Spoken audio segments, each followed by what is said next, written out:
രാഹുൽ മാങ്കൂട്ടത്തിനും ഷാഫി പറമ്പിലിനുമെതിരെ ഗുരുതര ആരോപണവുമായി പ്രവാസി എഴുത്തുകാരി ഹണി ഭാസ്കർ. രാഹുൽ മാങ്കൂട്ടത്തിലിന്റെ ഇരകളായ സ്ത്രീകളെ തനിക്കറിയാം. പലരും രാഹുലിനെതിരെ ഷാഫി പറമ്പിലിന് പരാതി നൽകിയിട്ടുണ്ട്.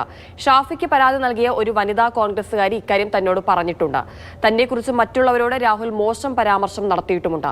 രാഹുലിനെതിരെ നിയമ നടപടി ആലോചിച്ചിട്ടില്ല.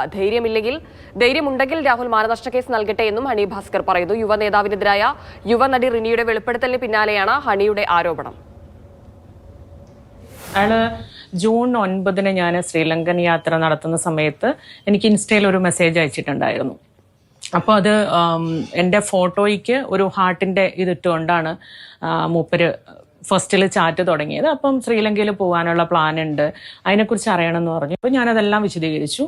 രാവിലെ ഞാൻ നോക്കിയപ്പോൾ അതിൻ്റെ തുടർച്ചയായിട്ട് വീണ്ടും ഞാൻ മെസ്സേജ് കണ്ടു. പക്ഷെ അതെനിക്ക് അത്ര ആ ചാറ്റ് കണ്ടിന്യൂ ചെയ്യാനുള്ള ഒരു ടെൻഡൻസി ആയിട്ട് എനിക്ക് ഫീൽ ചെയ്തത്. സോ ഞാനത് ചെയ്തില്ല.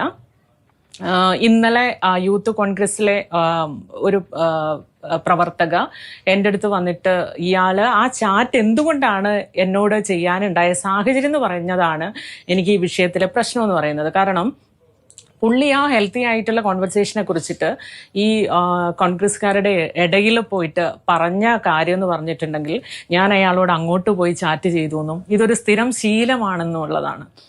രണ്ടാമത്തെ കാര്യം, ഇത് വലിയ ഗമയായിട്ടാണ് പറയുന്നത് ആള്.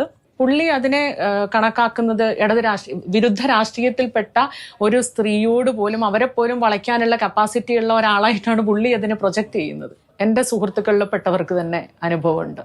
അപ്പം യൂത്ത് കോൺഗ്രസിലെ പ്രധാന പ്രശ്നമായിട്ട് ഈ സുഹൃത്ത് പറഞ്ഞ കാര്യം, ഷാഫി പറമ്പിലിന് ഇത്തരം കാര്യങ്ങളെക്കുറിച്ച് നല്ല ധാരണയുണ്ട്.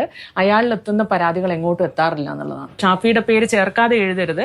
രാഹുൽ മാങ്കൂട്ടത്തിന്റെ പേര് കൃത്യമായിട്ട് സൂചനയല്ല, ഇത് നിങ്ങളുടെ അനുഭവമായതുകൊണ്ട് നിങ്ങൾ രാഹുലിന്റെ പേര് വെക്കണം, ഷാഫിയുടെ പേര് നിർബന്ധമായിട്ടും വെക്കണം എന്നാണ് പറഞ്ഞത്.